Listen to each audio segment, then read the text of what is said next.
There's my trail angel. So Chica and Dale picked me up yesterday and took me to Dale's house.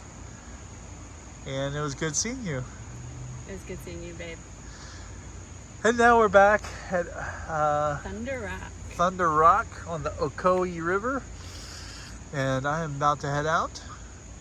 And she's gonna head home. 17 miles today, right? I got 17 miles to do. It's a little bit past 8. Overcast. Thunder Rock looks like a kind of a nice place. Got a restroom. We'll walk through it here in a minute, but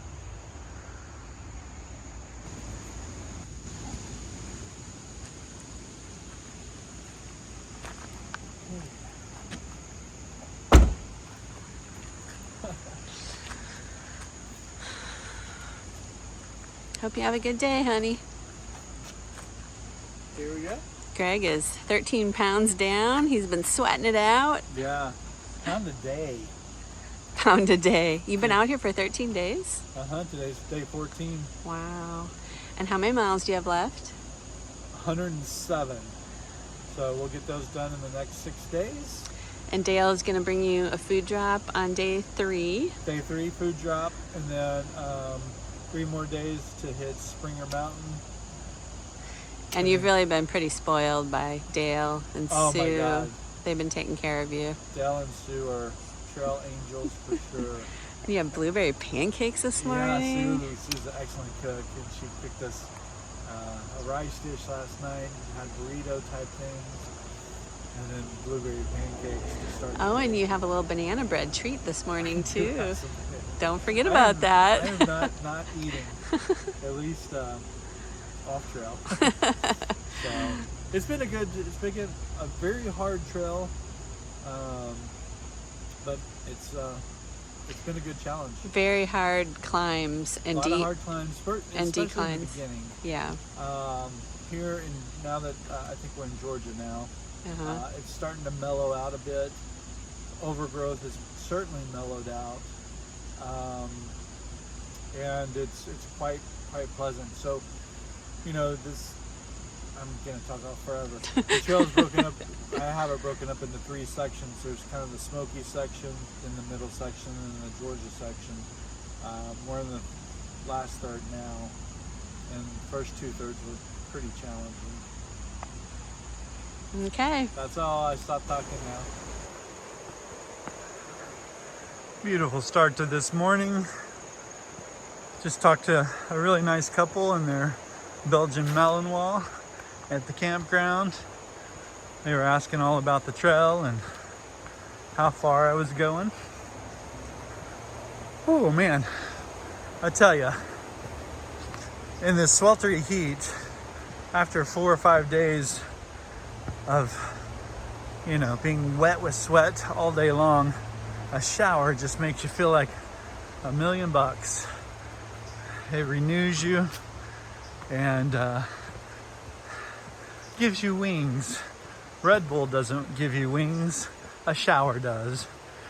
So we got about 17 miles to do today on day 14. 107 miles left to the trip. We're gonna do that over, if everything goes right, about 6 days. And I had contemplated at Springer going down the approach trail and I would add 9 miles to it, but I'd get to see Amicalola Falls. But I think when I'm done with the trail, I'll be done with the trail, and I'll be ready to call it a day. It'll be 20 days straight through, no zeros. Of course, we've had some nice side trips, 2 hotel stays, and including last night, 2 stays at Dell's house. So that's my last stay for the trip. Although if it rains on me a couple days in a row, Dell's so nice. He's close by this area. He said, "Oh, just let me know. I'll take you in." So he's really a good friend. He's done so much help with us at the hostel and at the house. The latest project he helped with was painting the whole house and hostel, and was really instrumental in helping me get that project done. All right, doing some climbing right away, so I'm gonna stop talking. Lucky you. We're about 3 miles into the hike for the day. From Thunder Rock Campground, it's been like this, road walking, easy road walking. 3-mile-an-hour type stuff. Beautiful day. This can be another hot one. Obviously, you can't really avoid that. In the summer, it's late July, and I've dealt with a lot of heat and humidity, and a lot of times, as I've mentioned before, and maybe in my gear video too, I am quite susceptible to heat issues. I had heat exhaustion or heat stroke as a kid. I'm not sure because I never went to the doctor for it. I was young, I was probably 8 or 10. But they say once you have that, you're much more susceptible in the future for it. And I've struggled with it before on the AT. But this trail, my body seems to be adapting quite well. I'm trying really hard to stay hydrated, which sometimes is challenging. But the way I do that is, even though I don't need to, I've been carrying 2 liters and trying to drink a liter every 3 miles or 4 miles, as opposed to, in the spring or fall, if I'm hiking, it's every 5 to 8 miles. And then at a water source, depending on how much I've drank up to then, I'll down 1 or 2 liters and then fill up my bottles. So I'm sure there's other strategies for it. I'm trying to drink plenty of electrolytes and trying to stay as hydrated as possible, but I'm really sweating a ton out here. I mean, it's only like 9 o'clock and my shirt's almost drenched already. And that's the thing with this humidity. Your clothes don't dry out overnight, so you're constantly putting on wet, stinky clothes. But it's all part of the adventure, part of experiencing a long trail. And this one, I have a tendency of sometimes, not sometimes, always, taking a snapshot, particularly when a trail is hard, a section is hard, and then overlaying that thought about that section, overlaying it over the entire trail, thinking, the entire trail is going to be like that. So like those really tall blackberry bushes that were just awful to go through, that was within the first 100 miles. And it was just a small section, really. Now, I'm 100 miles down the road, and the last few days have been very pleasant and enjoyable. So you're going to have rough days, and sometimes that comes across as complaining on my videos, but I'm having a blast out here, having a really good time. Yesterday was day 6 without seeing another hiker, and so BMT in the summer is definitely a trail for solitude and reflection, and just enjoying the breeze when it comes by and the rare view when you hit it. I dig it right now. Back into the woods we go. I'm almost certain.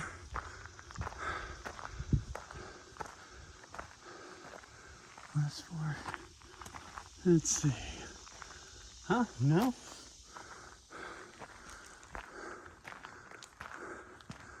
We stay we stay on the road. No, we go down in the woods. There should be a blaze somewhere along here. Sometimes they'll have a sign like that. Sometimes there's arrows, sometimes there's not. Sometimes you just have to make an educated guess. But almost always, at least in the non-wilderness areas, 20 feet in, you have a blaze like on that tree. Not this time. So, as soon as I stop yapping at you guys, I will double check my far out and make sure I'm going the right way before I go downhill too much. It's always good to check where you're at if you haven't seen a blaze for a while. If you've looked at the profile and something just doesn't seem right, like the other day when I went the wrong way. I knew I should have been going uphill. I should have had a climb up to Rocky Top, and I was trending down, and it took me a mile and a river ford to say, hey, wait a second, I am not on trail. And that's where a GPS map really comes in handy, so you can verify these things, because usually it's at trail junctions where that happens. On that day, I just blew past a sign. I took my shoes off for the water crossing. I thought I was being so clever, not getting my shoes wet, and my mind was on other things, and I didn't even register the sign that I walked past. It said Benton Mackaye to the left. So anyway, I'm gonna check, make sure I'm on, and we'll go from there. This is the last water source we have that's for certain for about 12 miles. Far out shows water sources as either a half drop or a full drop. Half drop means you may or may not get water there. Full drop means it should be certain. Sometimes it's not though. But anyway, so I have two sources between here and the next 12 miles. However, there's two comments from mid-June that say the sources are dry. So what I'm gonna do is I'm gonna fill up my 2 smart water bottles. So I'll have 2 liters of water, and then I'll drink a liter or a liter and a half. And that should get me through the 12-mile section quite nicely without any problems. That's called cameling up. I also have a 2-liter C-Knock, and you can use the C-Knock to carry additional water, but water weighs 2.2 pounds per liter, so carrying 4 liters would be 9 pounds worth of water. And it's not necessary for 12 miles. I think we can get there without doing that.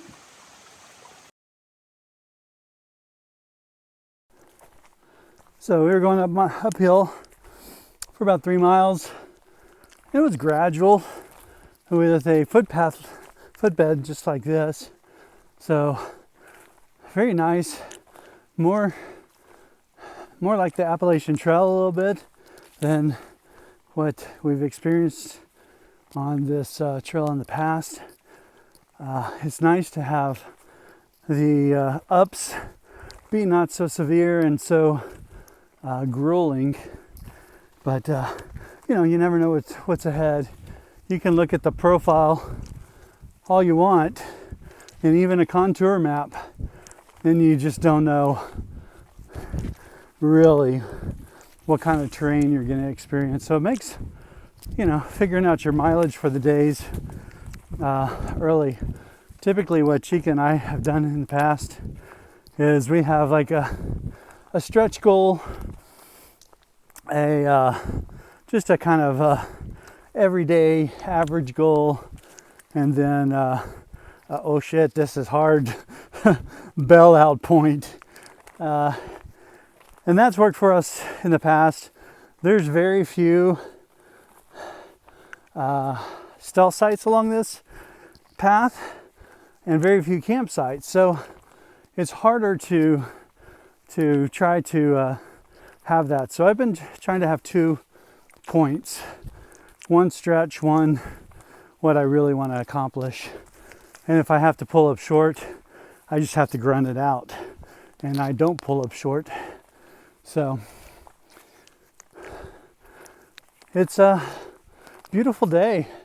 I'm sure it's hot out. I'm sure it's high 70s, but I'm under tree cover and there's a bit of a breeze. So it's actually quite pleasant. I am drenched in sweat because it is humid. But par for the course, late July. What do you expect, Greg? This is it. Benton Mackaye Trail. I've been having lots of time to think since I'm walking solo now. And now you get to hear some of my thoughts.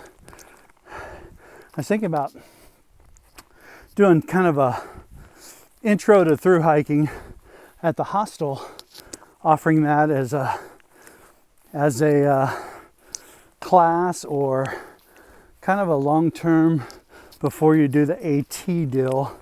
And it would include either a long section or a through hike. We could through hike the Bartram, which is 110 miles with obviously hostel support in the middle.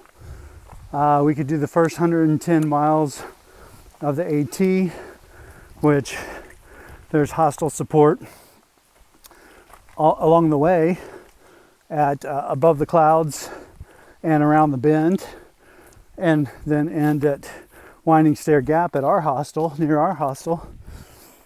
And then there's the Foothills Trail, which would be a little bit different. That would be 7 or 8 days out, just because it's such a long trip from Franklin. But that would give, all 3 of those would give you a very much better chance of success if you wanted to through hike the AT. So many people get off the AT, day 3, day 4, before they hit, or when they hit Neal's Gap, or right when they get out of Georgia, or get off at Franklin. It's because they might have some book knowledge, and they might have some information gleaned from YouTube videos. They don't have the practical skills, and they don't know exactly what it's going to feel like to push your body up and down these mountains and have to deal with adverse weather conditions and things like that. So my thought is I would accompany on these. I wouldn't call it guiding, but I'd be with, and we could go over, navigation using gut hooks and other GPS things. We could talk about, properly storing your food in bear country,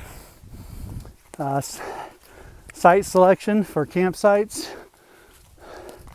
and just strategies for how much water you're going to carry, how you're going to filter. We could do pack shakedowns, all sorts of things we can do over 7 to 10 days. So I've been thinking about that. If you have any thoughts on that, let me know. I'd like to hear them. Looks like this climb's not over. I'm going to breathe. So I just finally, after a couple hours, summited Frog Mountain. It was a gradual climb, but it was seemingly never ending. And I came up with a new game. It's called Squash the Horsefly.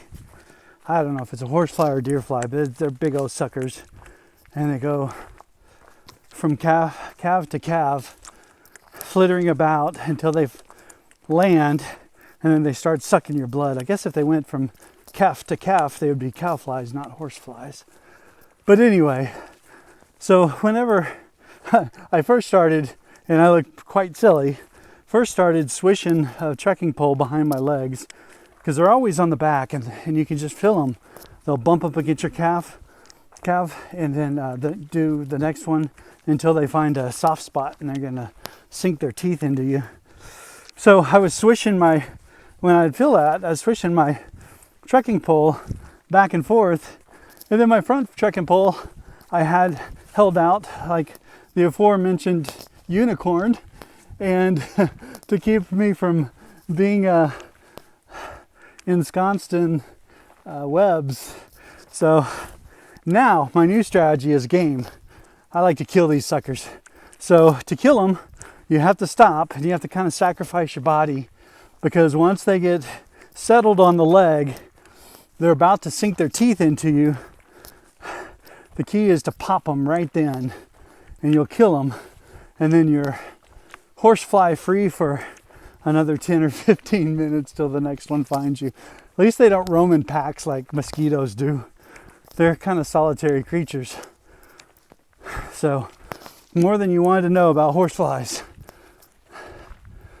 Oh man, it is actually a little chilly up here today. I'm digging it. We got about 8 more miles for the day, and we'll find a place to lay our head. Sometimes you wish for a downhill and you don't exactly get exactly what you wish for. This backside, south side of Frog Mountain, whew, it's slow go. Very rocky, quite steep, and some blowdowns. That's the thing about through hiking. Unless you watch videos and take notes like this, or have some guide that walks you through each section, you never really know what terrain is going to be. You can get elevation information, you can get how long the climbs are, but sometimes even the elevation gain doesn't give you a clear picture of what you're going to experience. And nobody can warn you of the blowdowns, some of which can take 10 or 15 minutes to navigate just because you're puzzled at what to do. But you know, you have to go over, under, or around. Those are your options. So whichever of those three hurts the least or causes the least amount of struggle, that's what you're going to choose. But yeah, I was looking forward to this downhill on Frog Mountain. Now I kind of wish I was walking uphill again. Feels like rain. Might get some rain tonight. Ow. Anyway, talking a lot more today than I did yesterday. Yesterday, and I get this way on town days, is, well, number one, I got up at 3:45 to get on the road by 4:30. And the campground was quite loud. I was kind of irritated that the time I did have to sleep, I didn't get to sleep much.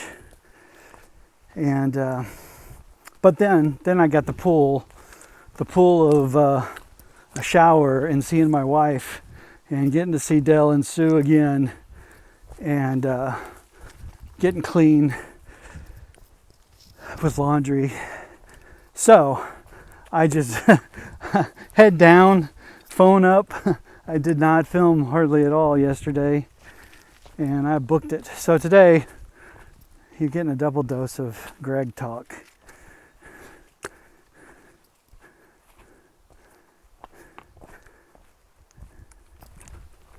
It's always unexpected and a pleasant surprise on this trail to see a section that's been maintained. Clearly, someone has cleared a couple of big blowdowns and weed whacked or mowed